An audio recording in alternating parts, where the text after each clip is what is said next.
তো I moved out of my home and এটা হলো আমার ফ্ল্যাট, আমার প্রথম ফ্ল্যাট, রেন্টেড ফ্ল্যাট, বাড়ির কাছেই। অ্যান্ড বাড়িতে মানে বাড়িটাকে যথেষ্টই ভালোবাসতাম, বাট জীবনের সিচুয়েশনটা এমন হয়েছিল যে মুভ আউটটা করা জরুরি হয়ে গেছিল। আমার বাড়িতে আমি থাকি 2003 সাল থেকে, যখন আমার 6 বছর বয়স। ওই জায়গাটাই আমার পরিচিত, ওই জায়গাটাই আমার পরিচয়। আমার ঘরে কেউ অচেনা হোক ঢুকলে আমার কথাই মনে পড়ে, আই বিলং দেয়ার। তাই আমি কখনো ভাবিনি যে ওইটা ছেড়ে আমি কখনো যাব, যদি না কোনো কাজের টানে বা অন্য কোনো শহরে গিয়ে থাকতে হয়। কিন্তু 2026টা আমাকে অনেক কিছু শিখিয়েছে। এই যে কথাটা যে জীবনের কোনো ঠিক ঠিকানা নেই, কখন কার কি হয় তার কোনো ঠিক ঠিকানা নেই, কথাটা শুধু আর কথায় রয়ে যায়নি। 2026 পড়তে না পড়তেই সৃজিতা নিজের বাবাকে হারায়। তারপরে নানান রকম জিনিস হয়, এই ইলেকশন ধরো, a lot of things have happened this year অনেকের সাথে, আমার সাথেও এরকম একটা প্রথমবার, আজকে জীবনে প্রথমবার।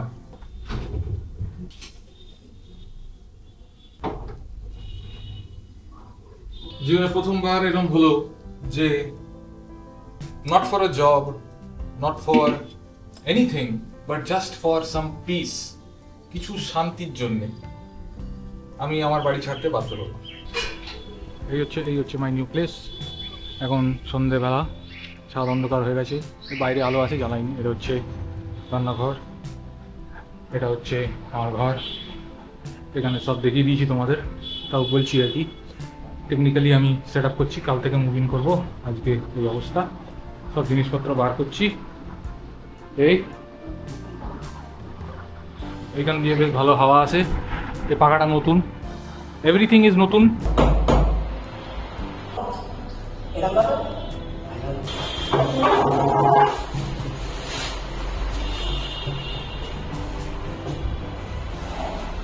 আমি বাড়ি ছাড়তে বাধ্য হলাম বেসিক্যালি আমার মায়ের জন্য, বিকজ আমার মায়ের ওরকম এটোকাটা নিয়ে অনেক রকমের বাতিক আছে, ছিল না, ইদানিং রিটায়ার করার পরে হয়ে গেছে। এটা নিয়ে বাড়ির সবাই খুবই চিন্তিত থাকে, কিন্তু কেউ কিচ্ছু বলে না, কারণ মাই বেসিক্যালি সংসারটা চালায়, ওখানে সব বাড়ির কাজকর্ম মা করে। বাবা কিচ্ছু বলে না, মা যাকে তাকে যা খুশি বলে যখন তখন। আমার খারাপ লাগে শুনতে, অন্য কাউকে বললেও খারাপ লাগে, আমাকে বললেও খারাপ লাগে। আমি সেটা যখন বলি যে এটা তুমি ভুল বলেছো বা এটা করা উচিত হয়নি, তখন আমি তাদের মাঝখানে বলছি কেন, সেইখানে এটা নিয়ে প্রবলেম হয়ে যায়। আর তাছাড়া মোটামুটি ধরো এবারে হোলিতে একটা লুনার এক্লিপস না সোলার এক্লিপস হয়েছিল, তা সেই গ্রহণ যাকে বলে, সেই গ্রহণের সময় 7টা অব্দি গ্রহণ ছিল নাকি, এরকম কিছু একটা ব্যাপার ছিল। হোলির দিনকে, 2026-এর হোলির দিনকে, সেই গ্রহণের সময় এই চা বানিয়ে খাওয়া যাবে না, যদি খাই তাহলে শুধু তোরটা বানিয়ে খাবি। তাই করেছি, শুধু আমার চাটা বানিয়েই খেয়েছি। তাই জন্য আমি কি পেয়েছি, সাইলেন্ট ট্রিটমেন্ট, গ্যাস লাইটিং আর একটা উইয়ার্ড, একটা আনকমফোর্টেবল এক্সপ্রেশন। হ্যাঁ, আর যদি কিছু বেশি বকতে যাই বা যদি কিছু বেশি বোঝাতে যাই যে এত গ্রহণ মানার কি আছে, হ্যাঁ চা খাবো তার জন্য 7টা কখন বাজবে তার জন্য ওয়েট করতে হবে আমাকে, সন্ধ্যাবেলা 6টার সময় আমি চা খেতে ইচ্ছা করেছে, 7টা কখন বাজবে তার জন্য ওয়েট করতে হবে। গ্যাস আছে, জল আছে, চা পাতা আছে, চিনি আছে, কাপ আছে, জাগ আছে, সব আছে, কিন্তু গ্রহণ, ঠিক আছে। তো মানে এই ধরনের এই যে ছোঁয়াছুঁই শুধু নয়, ছোঁয়াছুঁইটা তো অনেকের বাড়িতেই হয়, আর অনেক বেশি বাড়াবাড়ি করেও হয়। তবে এই যে আমি নিজে ব্যক্তিগতভাবে অ্যাবসার্ডিটিটাকে একদমই সহ্য করতে পারি না, সেটা কার থেকে আসছে তাদের কিছু এসে যায়, আই কান্ট হ্যান্ডেল অ্যাবসার্ডিটি। আর সেটাই আমার বিগেস্ট প্রবলেম ছিল ওই বাড়িতে, যে হয়তো বাবা একদিন বললো বেগুন পোড়া খেতে ইচ্ছা করছে, পাশ দিয়ে মা কমেন্ট করে দিল যে সেটা মঙ্গলবার ছাড়া খাওয়া যাবে না। আম্মা সেকেলে মানুষ, পুরোনো দিনের মানুষ, আম্মা মাথা নাড়লো, বললো হ্যাঁ। আমি সবার দিকে তাকালাম, তাকিয়ে উদ্ভট ভাবে একটু স্মাইল করলাম, মনে মনে মনটা ভেঙে গেল, আর তারপরে যখন ঘরে ফিরলাম, মানে ওপরে আমার ঘরে ফিরলাম, তখন থেকে আমি এই পুরো ব্যাপারটাকে রিগ্রেট করতে আরম্ভ করলাম যে একটা বেগুন পোড়া খাওয়ার জন্য কবে খাবো এই নিয়ে ডিবেট লেগে গেছে। তারপরে ব্যাপার হলো, এখন আমি শুধু নিজের কথা ভাবলে হবে না, কারণ এখন আমার জীবনে স্মৃতিটা আছে, সামনে ভবিষ্যৎ আছে। তাই শুধু নিজে কি করে সার্ভাইভ করবো ওই বাড়িতে সেটা ভাবলে হবে না। একজন সব ছেড়ে দিয়ে বিয়ে থা করে আমার বাড়িতে আসবে থাকার জন্যে, আর সেই বাড়িতে আমারই কোনো সম্মান নেই, আমারই কোনো কথা শোনা হয় না, এরকম অবস্থা হলে আমি কাউকে আমার বাড়িতে আনার সাহস পাবো কোথায়? আমি তাই চেয়েছিলাম যে সবকিছু যেন আপফ্রন্ট হোক, সবকিছু যেন মানে একদম কথাবার্তা ক্লিয়ার হয়ে যাক, যে কিরকম এক্সপেকটেশন বিয়ের পরে কি বৃত্তান্ত। তা সেইটা যখন আপফ্রন্ট সেইটা কথা বলতে গেছে তখন ওটা ওর দোষ হয়ে গেছে, আমাকে বলেই গেছে, আমিই বলেছি বলতে ইনফ্যাক্ট। তারপরে আমি যখন বলেছি আমার মাকে যে যে শ্রীতার কি পছন্দ না পছন্দ, কি খেতে পছন্দ, কোথায় যেতে পছন্দ, বেসিক কিছু লাইকস অ্যান্ড ডিসলাইকস এর ব্যাপারে তুমি তো কখনো জিজ্ঞাসা করোনি। আর সম্পর্কটা আজকের নয়, সম্পর্কটা 11-12 বছর হয়ে গেল। তো তখন মায়ের উত্তর ছিল যে কজনকে জিজ্ঞাসা করবো, ও যদি এই সম্পর্ক যদি না থাকে তখন তো আবার কাউকে জিজ্ঞাসা করতে হবে যদি অন্য কেউ আসে। ওটা শ্রীতার সামনে বসেই বলেছি। নট জাস্ট মি, মানে আমার তো প্রবলেম হচ্ছিল এটোকাটা মানা নিয়ে, এবং আমি ওই বাড়িতে কোনো ভবিষ্যৎ দেখতে পাচ্ছিলাম না। আমার কোনো ভবিষ্যৎ দেখতে পাচ্ছিলাম না যে আমি এখানে বিয়ে থা করে থাকবো, বা বিয়ে থা না করেও যদি থাকি। I am 29 years old and আজও আমাকে আমি দিনে 2 বার বাথরুমে গেলে আমাকে লুকিয়ে লুকিয়ে যেতে হয় ওই বাড়িতে, কারণ আমার পেট খারাপ হয়ে গেছে, তার জন্য আমার রাত্রিবেলা কিছু একটা খাবার দাবার ক্যান্সেল হয়ে যাবে, এটা এরকম একটা ব্যাপার। না হলে এখনো ধরো ইভেন অ্যাট 30, ইভেন অ্যাট 29, আমি বাড়িতে একটা চকলেট আনলেও সেটা লুকিয়ে লুকিয়ে আনি, কারণ সেটা কখন খাচ্ছি সেটা নিয়ে আবার একটা কমেন্ট পাস হবে। এই যে এই কমেন্ট পাস করার যে পার্সোনালিটিটা, যেটা যাদের বাড়িতে আছে তারা জানবে। তো দেখো, খিল্লি থাকে, কিন্তু দিনের পর দিন কমেন্ট পাস করে গেলে, দিনের পর দিন শুধু বাজেই বলে গেলে সেটা আর খিল্লি থাকে না, স্পেশালি যখন তোমার বাবা মা সেটা বলে। তো তাই এখন আমি বাড়ির কাছে ওয়াকিং ডিস্টেন্সের মধ্যে, ওয়াকিং ডিস্টেন্স মানে হেঁটে আধা ঘন্টা লাগে যেতে, সেই ওয়াকিং ডিস্টেন্সের মধ্যে একটা রেন্টেড ফ্ল্যাটে আমি এখন থাকছি, because I have decided to move out. আমি এখানে কতদিন থাকবো আমি তাও জানি না ফর নাও, তবে বাড়ি আসতে পারবো না। আম্মাকে তোমরা অনেকে চেনো, আম্মা বাড়ি চলে আয় করছে, কিন্তু বাড়ি গিয়ে আমি আবার একই জায়গায় একই পজিশনে ফিরে যাব।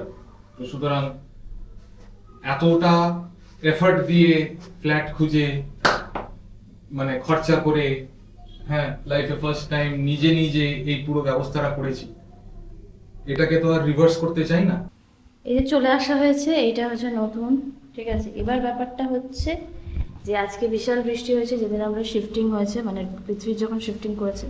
এবার জলটা দেখো এইখানে, এই দেখো জল, এই দেখো এই অবধি জলটা চলে এসছে, ঠিক আছে, এই দেখাতে পাচ্ছি তো, এই যে জল। তো এবার ব্যাপারটা হচ্ছে এখানে ও বিছানা রাখবে, তো যখনই বৃষ্টিটা হবে তখনই তো ভেসে যাবে ভাই। একটাই প্রবলেম, এই দেখো না জলটা আসছে না, এটা তো কোনো, এখানে তো বৃষ্টি হলেই জল পড়বে, দেখো এখান থেকে পুরো এই অবধি জল।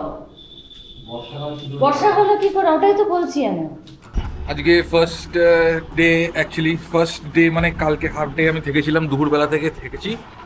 আজকে ফার্স্ট ডে স্টার্টিং থেকে আমি কন্টিনিউ ইলেকট্রিসিটি মিটার দেখছি। যা হোক, যেহেতু সব কিছু একা হাতে করতে হচ্ছে আর কি। ঘুম থেকে উঠে চা ফা বানালাম, এই দেখো চা ফা খাচ্ছি, এই চা ফা বানালাম, ব্রেকফাস্ট বানাতে হবে, লাঞ্চটা কালকে করে রেখেছিলাম। তো এরকম করে আর কি এখন প্ল্যান করে এগোচ্ছি। অফিস আছে, সের মধ্যে কাজও করতে হবে। আমার অনেকগুলো জিনিস পেন্ডিং রয়েছে, যেমন ধরো একটা টেকসই কোনো রকমে একটা ছোটো গ্যাস নিয়ে চালাচ্ছি, মেন গ্যাসটা কানেকশানটা নেই। একটা জিমের মেম্বারশিপ নিতে হবে কাছাকাছির মধ্যে। আর এরকম টুকটাক জিনিসপত্র রাখার একটুখানি কৌটো ফৌটো একটুখানি কমতি আছে।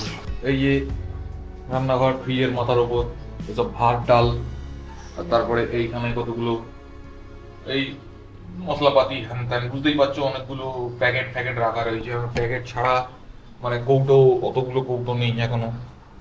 তো মানে একটা নতুন আর কি থাকলে যেরকম হয়।